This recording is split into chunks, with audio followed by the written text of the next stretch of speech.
하나님 말씀은 요한복음 8장 31절에서부터 47절입니다. 제가 읽겠습니다. 그러므로 예수께서 자기를 믿은 유대인들에게 이르시되 너희가 내 말에 거하면 참으로 내 제자가 되고 진리를 알지니 진리가 너희를 자유롭게 하리라. 그들이 대답하되 우리가 아브라함의 자손이라 남의 종이 된 적이 없거늘 어찌하여 우리가 자유롭게 되리라 하느냐. 예수께서 대답하시되 진실로 진실로 너에게 이르노니 죄를 범하는 자마다 죄의 종이라. 종은 영원히 집에 거하지 못하되 아들은 영원히 거하나니 그러므로 아들이 너희를 자유롭게 하면 너희가 참으로 자유로우리라. 나도 너희가 아브라함의 자손인 줄 아노라. 그러나 내 말이 너희 안에 있을 것이 없으므로 나를 죽이려 하는도다. 나는 내 아버지께서 본 것을 말하고 너희는 너희 아비에게서 들은 것을 행하느니라. 대답하여 이르되 우리 아버지는 아브라함이라 하니 예수께서 이르시되 너희가 아브라함의 자손이면 아브라함이 행한 일들을 할 것이거늘 지금 하나님께 들은 진리를 너희에게 말한 사람이 나를 죽이려 하는도다. 아브라함은 이렇게 하지 아니하였느니라. 너희는 너희 아비가 행한 일들을 하는도다. 대답하되 우리가 음란한 데서 나지 아니하였고 아버지는 한 분뿐이시니 곧 하나님이시로다. 예수께서 이르시되 하나님이 너희 아버지였으면 너희가 나를 사랑하였으리니 이는 내가 하나님께로부터 나와서 왔음이라. 나는 스스로 온 것이 아니요 아버지께서 나를 보내신 것이니라. 어찌하여 내 말을 깨닫지 못하느냐. 이는 내 말을 들을 줄 알지 못함이로다. 너희는 너희 아비 마귀에게서 났으니 너희 아비의 욕심대로 너희도 행하고자 하느니라. 그는 처음부터 살인한 자요 진리가 그 속에 없으므로 진리에 서지 못하고 거짓을 말할 때마다 제 것으로 말하나니 이는 그가 거짓말쟁이요 거짓의 아비가 되었음이라. 내가 진리를 말함으로 너희가 나를 믿지 아니하는도다. 너희 중에 누가 나를 죄로 책잡겠느냐. 내가 진리를 말하는데도 어찌하여 나를 믿지 아니하느냐. 하나님께 속한 자는 하나님의 말씀을 듣나니 너희가 듣지 아니하면 하나님께 속하지 아니하였음이로다. 아멘. 여기까지만 읽겠습니다. 오늘 하나님께서 저와 여러분에게 주시는 말씀은 요한복음 8장 31절에서부터 47절입니다. 이 말씀을 통하여 진리가 너희를 자유롭게 하리라. 진리가 너희를 자유롭게 하리라. 이런 제목으로 말씀을 전하겠습니다. 여러분 오늘도 여러분 함께하니 너무 반갑습니다. 여러분 모두를 우리 주 예수님의 이름으로 축복합니다. 보통 5월 하면 가정의 달이라는 단어가 떠오를 건데 여러분의 가정에 하늘의 복이 넘치기를 다시 한번 우리 주님의 이름으로 축원합니다. 잠시 서로 인사 좀 나누실까요? 온라인으로도 나누시고 또 예배당에서도 나누시고 같이 잠시 인사 나누도록 하겠습니다. 오늘 조현순 집사님께서 한 분을 모시고 오셨습니다. 제가 잠깐 말씀을 나눠보니까 한 번도 교회 다니지 않으신 분이에요. 한 번도 교회 다니지 아니하신 분이 교회 나온다는 게 대단한 일이십니다. 우리 오늘 처음 예배당에 참석하신 우리 VIP님께 박수 한번 쳐드립시다. 환영합니다. 대개 보면 한두 번은 예배당에 교회 나오기도 하고 그러시는데 제가 여쭤보니까 한 번도 교회에 가신 적이 없다. 그래서요, 이 대단하신 분이다. 주님께서 오늘 오신 VIP 분에게 은혜가 또 사랑이 축복이 넘치기를 주 이름으로 축원합니다. 가정과 관련된 격언들을 제가 인터넷에 찾아보니까 참 많이 나와요. 한 30개, 40개 나오는데 그 중에 제가 몇 개를 이렇게 가지고 왔습니다. 영국의 시인 로버트 브라우닝이 이런 이야기를 했습니다. 행복한 가정은 미리 누리는 천국이다. 행복한 가정은 미리 누리는 천국이다. 가정이 행복할 때에 하늘나라에서 하나님의 나라에서 사는 것이 이런 것이겠구나 하는 그런 느낌, 그런 맛을 볼 수가 있습니다. 올 한 달 동안 또 오늘부터 시작해서 여러분 내내 여러분의 가정이 천국이 되시기를 우리 주님의 이름으로 축원합니다. 일본의 신학자인 우찌무라 간조라고 하시는 분이 있는데 그분이 이런 이야기를 했어요. 가정은 지상의 낙원이다. 가정은 지상의 낙원이다. 이것이 없으면 그는 이미 지옥에 있는 자다. 가정은 행복을 저축하는 곳이지 행복을 캐내는 곳이 아니다. 얻기 위해서 이루어진 가정은 반드시 무너지고 주기 위해서 이루어진 가정은 행복하게 된다. 가정도 자꾸 내가 뭔가를 얻으려고 하면은 그 가정이 무너진다. 왜 무너지는 줄 아세요? 얻으려고 하는데 가정생활이라는 것이 여러분 하고 계시지만은 내 모든 것들을 다 채워줄 수 있는 건 아니거든요. 그러다 보면 좀 불평스럽기도 하고 원망스럽기도 하고 불만족스럽습니다. 그런데 내가 뭔가 가족을 위해서 하나라도 주려고 할 때에 그 주는 것이 서로 쌓여가면서 차곡차곡 쌓여가면서 그것이 행복이 됩니다. 그러므로 가정에서 뭔가를 자꾸 캐내려고 얻으려고 하지 말고 뭔가를 내가 가족들에 줘야지라는 생각을 가지고 여러분이 살아가면은 여러분의 가정은 행복한 줄 믿습니다. 나이트라고 하는 분인데 이분은 제가 어떤 분인지 아무리 검색해봐도 그분이 어떤 분인지 나오지 않습니다만 이런 이야기를 했어요. 불평과 잔소리의 한마디 한마디는 불평과 잔소리의 한마디 한마디는 당신의 집안의 무덤을 한 삽씩 파들어가는 것이다. 이런 말을 했어요. 근데 가만히 생각해보니까 틀린 말이 아니에요. 불평과 잔소리 한마디 한마디는 당신의 집안의 무덤을 한 삽씩 파들어가는 거다. 그러니까 집에서 불평하고 집에서 잔소리하는 것이 결코 행복한 것을 이루는 게 아니다. 그런 불평과 잔소리가 없어질 때 그 가정은 행복한 가정이 되어가는 줄 믿습니다. 제가 여러분에게 지난번에 설교하면서 그런 말씀을 했어요. 가정 행복의 3종 세트, 가정 행복의 3종 세트가 있는데 그것이 뭐냐? 칭찬과 격려와 위로다. 칭찬과 격려와 위로가 있는 가정은 행복하게 되어 있습니다. 올 한 달 내내 여러분 살아가실 때에 가족들이 조금은 불만스러울지라도 불평과 잔소리를 금하시고 칭찬하시고 격려하시고 위로할 때 여러분의 가정은 행복으로 바뀌어지고 행복한 가정이 될 때 그 가정은 천국이 되는 줄 믿습니다. 이런 가정으로 여러분 세워지고 그렇게 살아가시기를 주의 이름으로 축원합니다. 오늘 본문의 말씀을 통해서 하나님께서 여러분과 제게 세 가지 메시지를 주시는데 첫 번째 메시지는 주님의 말씀에 거할 때에 내가 제자가 된다는 사실입니다. 주님의 말씀에 거할 때에 내가 주님의 제자가 된다. 31절 말씀 같이 한번 볼까요? 자, 읽어봅니다. 그러므로 예수께서 자기를 믿은 유대인들에게 이르시되 너희가 내 말에 거하면 참으로 내 제자가 되고, 예수님께서는 여러분과 제가 예수님의 제자가 되기 위해서는 어떻게 해야 된다고 하셨어요? 너희가 내 말에 거하면. 내 말에 거한다는 말이 무슨 말일까? 제가 이렇게 찾아보니까는요, 내 말에 머물러 있으면 이라는 말인데, 이걸 좀 더 구체적으로 말하면 어떤 거냐면은 내 말, 주님의 말씀을 내 마음속에 새기면서 살아가는 걸 말합니다. 주님께서 나에게 하신 말씀, 주님께서 나에게 주신 말씀을 내 마음에 새기면서 내가 살아가는 것이 내 말에 거한다 라는 뜻이에요.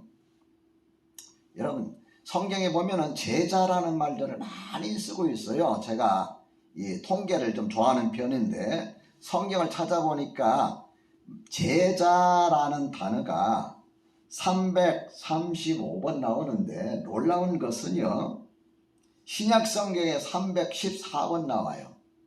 거의가 신약 성경에 나오는데 그것도 마태복음에 84번, 마가복음에 73번, 누가복음에 47번, 요한복음에 77번, 사도행전에 33번, 마태복음, 마가복음, 누가복음, 요한복음 그리고 사도행전까지 합쳐보니까 314번. 그러니까 제자라는 말을 예수님께서 얼마나 소중하게 사용하셨는가 하는 것을 볼 수가 있어요. 여러분, 제자라는 그 의미가 뭐예요? 제자라고 했을 때 제자라는 그 말은 두 가지 의미가 있어. 하나는 배우는 자. 자, 여러분, 내가 예를 들어서 대학교 교수인데 이제 여러분을 가르쳤어요. 여러분, 너한테 소개할 때 내 제자야 그러잖아요. 나하고 가르침을 내가 가르치지 않는데도 제자를 안 하잖아요. 내가 그분에게 배울 때 나는 그분의 제자라고 하잖아요. 그래서 이 제자라는 말은 배우는 자라는 뜻이고, 좀 더 나아가서 이 제자라는 말은 배우는 것으로 끝나는 것이 아니라 따른다는 의미예요. 따른다. 그냥 단순히 배우는 것이 아니고 그분한테 배워서 그분을 따르는 것. 그래가지고 그분을 그대로 닮아가는 것. 이것을 제자라고 말합니다. 여러분과 제가 예수님의 제자가 되기 위해서는 어떻게 해야 할까요? 예수님의 제자가 되기 위해서는, 자, 배우는 자라고 그랬으니까 뭘 배워야 될까요? 하나님의 말씀을, 성경을 배워야 돼요. 성경을 알지 못하고 나서 여러분 어떻게 제자가 될 수가 있습니까? 여러분, 우리가 전문직 같은 경우도 보면 처음부터 전문직이 없잖아요. 남의 밑에 들어가서 심부름, 잔심부름 뭐 해나갑니다. 이것저것 심부름해요. 그냥 허드렛 일만 하다가 어느 단계 가면 일 하나 조금 가르쳐줘요. 또 어느 단계 가면 또 조금 가르쳐줘요. 어느 단계 가면 조금 더 가르쳐줘요. 그러다 보면은 3년, 5년, 10년 정도 되면 그 분야의 전문가가 되죠. 네, 배우는 거예요. 배우는 것. 예수님의 제자가 된다고 했을 때 교회 다니는 것이 예수님의 제자는 아니다. 믿는 자지 제자는 아니다. 그래서 여러분과 내가 예수님의 제자가 되기 위해서는 예수님의 말씀을 배워야 되고, 그 다음에 제자가 된다는 것은 아까 말씀드린 대로 내가 그 말씀대로 살아가는 거예요. 말씀대로 살아보는 거예요. 그러다 보면 여러분과 제가 나도 모르는 사이에 주님을 조금씩 닮아가요. 주님 인격을 닮아가요. 제가 목회하면서 늘 고민하는 것 중에 한 가지가, 저 자신을 돌이켜볼 때 내가 예수 믿은 지 50년이 다 돼가는데 얼마나 내 자신이 주님을 닮아가고 있을까? 얼마나 내가 처음하고 지금 비춰볼 때 내 인격이 변화되어 가고 있을까 생각해 보면은 장담할 수가 없어요. 참 이 변한다는 것이 쉬운 것은 아니다. 여러분과 내가 교회 다니면서 하나님을 섬기고 그러지만은, 여러분과 내가 교회 다니면서 그 하나님의 아들이신 우리 구세주 되신 예수님을 닮아가는 것이 이게 쉬운 일은 아니다. 한 5, 60년 동안 목회를 하시면서 은퇴하신 어느 목사님이 그런 말씀을 해요. 마지막 강의에서, 내가 지금까지 목회하면서 내가 주님을 닮아가는 사람을 본 적이 없는 것 같다. 나는 목회에 실패한 것 같다. 그런 이야기를 해요. 무슨 말입니까? 주일마다 주옥 같은 말씀 듣잖아요. 교훈의 말씀 듣잖아요. 감동을 받자. 그런데 정작 그 사람의 삶이 안 바뀌고 그 사람의 인격이 안 바뀐다는 거예요. 10년 전에 그 사람이나 5년 전에 그 사람이나 1년 전에 그 사람이나 어제 그 사람이나 오늘이야 조금도 변화가 없다는 거예요. 우리 이렇게 되면 안 되겠죠. 10년 전에 그 모습에서 5년 전의 모습 돌이켜보고, 5년 전의 모습에서 어제 오늘 돌이켜볼 때, 야, 저 사람 참 많이 바뀌었다. 참, 저 사람 진짜 예수님 닮은 사람이다. 저 사람이야말로 예수 같은 사람이다. 이런 말을 드려야 하지 않을까요? 저와 여러분 이런 말을 듣는 그러한 삶을 살아가시기를 주의 이름으로 축원합니다. 사도행전 11장 19절에서 26절 보면 안디옥 지역에 안디옥이라는 마을에 교회가 하나 세워졌어요. 이 사람들이 예수님을 얼마나 열심히 믿는지 막 소문이 자자했습니다. 뿐만 아니라 예수 믿으면서 이 사람들이 바뀌어 가는데 그 삶이 바뀌고 인격이 바뀌는데 안 믿는 사람들이 이 예수 믿는 사람들을 뭐라고 했느냐 하면은 그리스도인이라고 그랬어요. 크리스찬이다. 그리스도인이라는 뜻은 뭐냐면은 작은 그리스도다. 그러니까 예수님을 닮아가는 자. 제가 뭐 군에 있을 때 이런 이야기를 많이 들었습니다. 제가 이제 신학 공부를 하다 이제 군에 들어갔는데 군에서 군종사병을 했잖아요. 군종사병을 하니까 이제 교회 안 다니는 애들이 교회 안 다니는 사람들이 저한테 뭐라고 부르냐면 야 새끼 목사 이렇게 새끼 목사 이리 와봐 새끼 목사 상급자들이니까 근데 그걸 바꾸면 어떻게 됩니까? 욕이 됩니다. 그죠? 새끼 목사는 목사를 닮은 사람 목사 역할을 하는 사람 목사는 아니지만 그런 사람인데 새끼 목사를 바꿔보세요. 욕이에요. 근데 오늘날 여러분 우리 예수 믿는 사람들이 세상 사람들로부터 이 말을 바꿔가지고 듣는 게 얼마나 많은지 모릅니다. 이게 참 불행이에요. 저와 여러분 모두가 정말 새끼 목사, 새끼 예수가 되시기를 주의 이름으로 축원합니다. 안디옥 교회의 성도들이 안 믿는 사람들에게 그런 칭찬을 들었어요. 얼마나 아름다운 일이 몰라요. 그래서 제가 말씀을 준비하면서 정말 오늘날 예수님을 닮아가는 사람들이 얼마나 될까 이런 생각을 해봅니다. 여러분 조금이라도 우리가 좀 더 예수님을 닮아가시기를 주의 이름으로 축원합니다.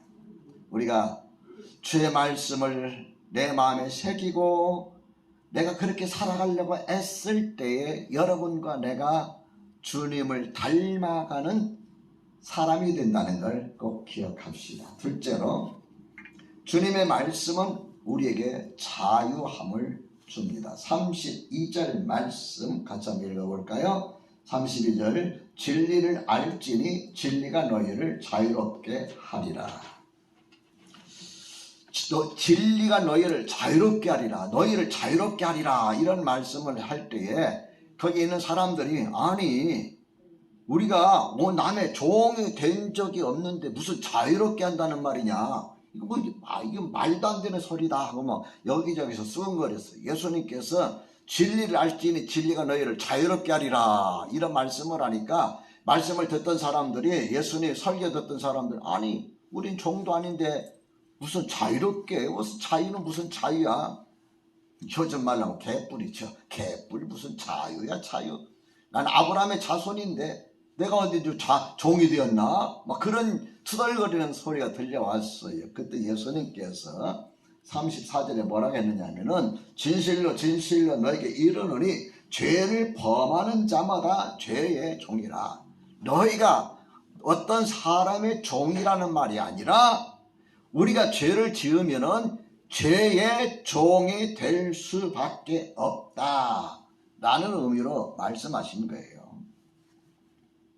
여러분 예수님은 여러분과 나를 자유롭게 하시는데 무엇으로부터 자유롭게 하십니까? 죄로부터 자유롭게 하십니다. 믿으시면 아멘 합시다. 제가 목회하면서 늘 느끼는 것이 뭐냐면은 사람에게는 기본적인 양심이 있어요. 그죠? 네, 언젠가 여러 번 말씀드렸는데 기본적인 양심이 있어요. 그 기본적인 양심 속에는 뭐가 있느냐면 죄책감이 있습니다. 양심이 있다는 말은 죄책감이라는 말이에요. 예수님께서 현장에서 간음하다가 성범죄하다가 성범죄를 저지르는 그 현장에서 잡아온 여인을 사람들이 예수님께로 데려왔어요. 그러면서 그 여인을 끌고 온 사람들이 예, 성경에서는 이 여자 돌로 쳐 죽이라고 했는데 당신은 어떻게 하시겠습니까? 라고 말을 하죠. 그때 예수님께서 그 여인을 한번 쳐다보더니 땅바닥에 주저앉아가지고 뭔가 글씨를 쓰시고 나서 죄 없는 자가 먼저 돌로 쳐라. 그래 땅바닥에 또 뭔가 글씨를 쓰십니다. 근데 사람들이 한 사람씩 한 사람씩 어른으로부터 시작해서 젊으니까 다 떠나갔다고 그랬어요. 뭘 말합니까? 누구나 양심이 있다는 말이에요. 양심. 내가 의로운 것 같아도, 내가 잘난 것 같아도, 내가 양심적인 것 같아도 혼자서 가만히 생각해 보면은 나도 그런 것들이 있어요. 양심. 그 양심 속에 남아있는 게 뭐냐면 죄책감입니다. 죄책감. 저는 이 죄책감을 죄의 흔적, 또 죄의 트라우마 뭐 이렇게 저는 표현하고 싶습니다. 누구나 다 죄책감을 가지고 살아가요. 죄를 크게 안 졌을지라도 자기 혼자서 가만히 양심적으로 생각해 보면은 자기 자신이 나는 정말 떳떳하고 의롭다라고 하는 사람 없다 그 말이에요. 제가 젊은 10대 후반 20대 초반에 섬겼던 교회 목사님, 그 목사님이 이제 목회를 하는데 아버지가 교회를 안 다니셨어요. 안 다니셨어요. 그래서 이제 아들이 목회하니까 시골에 사시다가 경상도에 사시다 한 번씩 오시는데, 이제 그 아들 목사님이 이제 아버지한테 세례를 주려고 이제 말도 맞춰놓고 준비시켜놓고 그 다음에 질문하는데, 이제 아무개 씨는 죄인인 것을 시인하십니까? 물으니까 그 아버지가 뭐라 했겠어요? 얘야, 알다시피 나는 죄를 지은 적이 한 번도 없다. 결국 그날 세례를 못 주셨어요. 내가 죄인이라고 고백을 해야 세례를 주는데 나는 죄를 지은 적이 한 번도 없다. 너도 잘 알지 않느냐?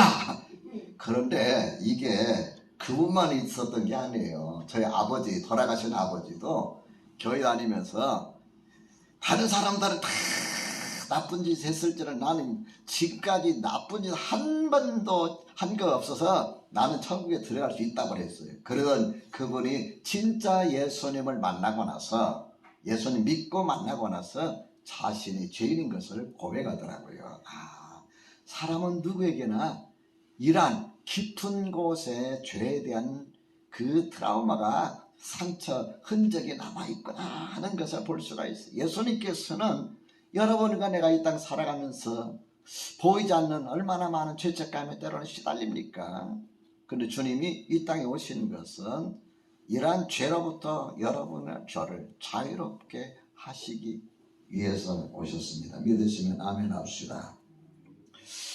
요한일서 3장 8절에 보면 죄를 짓는 자마다 마귀에게 속하나니 마귀는 처음부터 범죄함이라. 하나님의 아들이 나타난 것은 마귀의 일을 멸하려 함이라. 마귀의 일은 뭐냐? 죄를 짓게 하는 일이죠.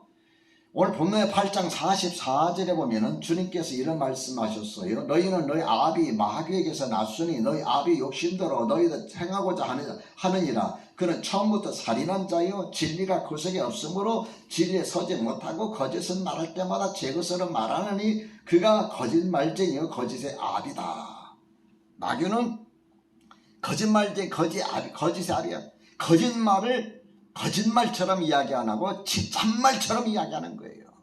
그래서 많은 사람들이 죄를 짓고 또 짓고 죄를 짓고 또 짓고, 그래서 결국은 어떻게 됩니까? 죄, 삭선, 사망이야. 죽음으로 가게 내모는 것이 이 마귀의 일들이다. 주님께서는 이 마귀의 일을 멸하시기 위해서 오셨다고 말씀하고 있습니다.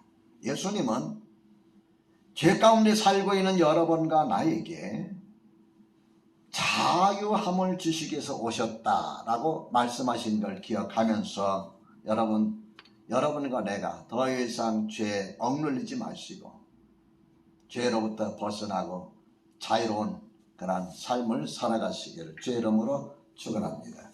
셋째로, 주님의 말씀은 진리입니다. 여러분, 예수님의 말씀이 진리인 까닭이 뭘까?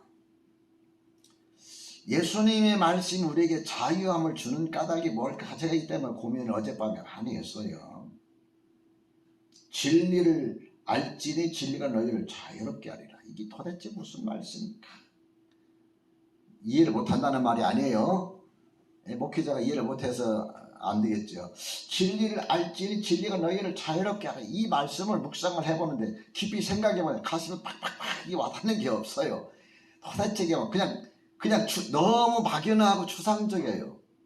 그래서 이걸 이렇게 생각해 봤어요. 진리를 알지니 진리가 너희를 자유롭게 하리라. 여기서 진리라는 단어를 예수라는 단어로 바꿔봤어요. 한번 읽어봅시다. 준비하시고 시작. 예수를 알지니 예수가 너희를 자유롭게 하리라. 이거구나. 다시 말하면은 진리는 곧 예수님이고 예수님 곧 진리다. 무슨 말입니까? 예수님께서 하신 말씀은 도의에서 이치에서 벗어난 적이 없습니다. 이유가 뭘까요? 하나님의 아들이시기 때문에. 그분이 하신 말씀이 진리인 까닭은 그분은 하신 것을 반드시 지켜주시는 분이에요. 여러분, 예수님께서 이 땅에 왜 오셨습니까? 하나님의 아들이신 예수님께 이 땅에 왜 오셨어요? 여행 오셨습니까? 구경하러 오셨습니까? 아니죠. 여러분과 나의 죄를 대신하여 십자가에 달려 죽으시기 위해서 오셨어요. 예수님 오시기 몇백 년 전에 이사야라고 하는 선지자가 예언하기를 이런 예언했어요. 그가 찔림은 우리 허물 때문이요, 그가 상함은 우리의 죄악 때문이라. 그가 징계를 받음으로 우리가 평화를 누리고 그가 채찍에 맞음으로 우리는 나음을 입었더라. 예수님 십자가에 달려 죽으시는 그 고난을 일컬어서 예언한 거예요. 그가 상함은 우리의 죄악 때문이라. 그가 징계를 받음으로 우리는 평화를 누리고 그가 채찍에 맞음으로 우리는 나음을 입었다. 예수님께서 이 땅에 오신 그 목적이 뭐냐? 여행 오신 게 아니라 하나님께서 만드신 사람들을 통해서 영광받고 찬양받으셔 오신 게 아니라 여러분과 내가 죄로 말미암아서 결국은 어떻게 됩니까? 그 결과는 죽게 되는데 죽음에서 여러분과 저를 살려주시기 위해서 오셨다. 그 방법이 뭐냐? 여러분과 나의 죄를 대신 짊어지시고 죽으시기 위한 것이다 라고 말씀하고 있습니다. 여러분, 사도 바울이 참 고민을 많이 한 사람 중에 한 사람이에요. 사도 바울 보면은 사도행전에 보면은 사도 바울이 자기 예수 믿으면서 고민을 참 많이 했던 것 같아요. 자기 예수 믿으면서 용서를 받았는데 다 그 마음 한 곳에는 죄책감에 휘달렸어요. 내가 정말 내 마음에는 하나님의 말씀대로 바르게 선하게 착하게 살고 싶은데 실제 나의 삶은 왜 그렇게 살지 못할까? 나는 왜 이렇게 힘들까? 나는 왜 죄에서 벗어나지 못할까? 이런 몸부림을 쳤던 것이 성경에 기록되어 있어요. 나는 정말 슬픈 사람이다. 나는 괴로운 사람이다. 이 사망의 몸에서 누가 나를 건져낼 수 있을까? 나는 너무너무 괴롭다. 그러면서 그가 뭐라고 이야기하고 있느냐 하면은 우리 주 예수 그리스도로 말미암아 하나님께 내가 감사한다. 그 이유가 뭐냐? 이제 그리스도 예수 안에 있는 자에게는 결코 정죄함이 없나니 이는 그리스도 예수 안에 있는 생명의 성령의 법이 죄와 사망의 법에서 너를 해방하였습니다. 이러한 나지만은 이 죄에서 해방시켜 주신 분은 예수님밖에 없구나 라고 그는 고백하고 있습니다. 사랑하는 성도 여러분, 예수님은 여러분과 저에게 자유함을 주시는 분이십니다. 여러분과 내가 예수님 말씀대로 살 때에 때로는 양심의 가책도 있지만 그 예수님으로 말미암아서 우리가 양심의 가책에서 죄책감에서 벗어날 수 있고 기쁨 가운데 살아갈 수 있다는 걸 기억하시기 바랍니다. 사랑하는 성도 여러분, 오늘 말씀 특별히 기억할 것은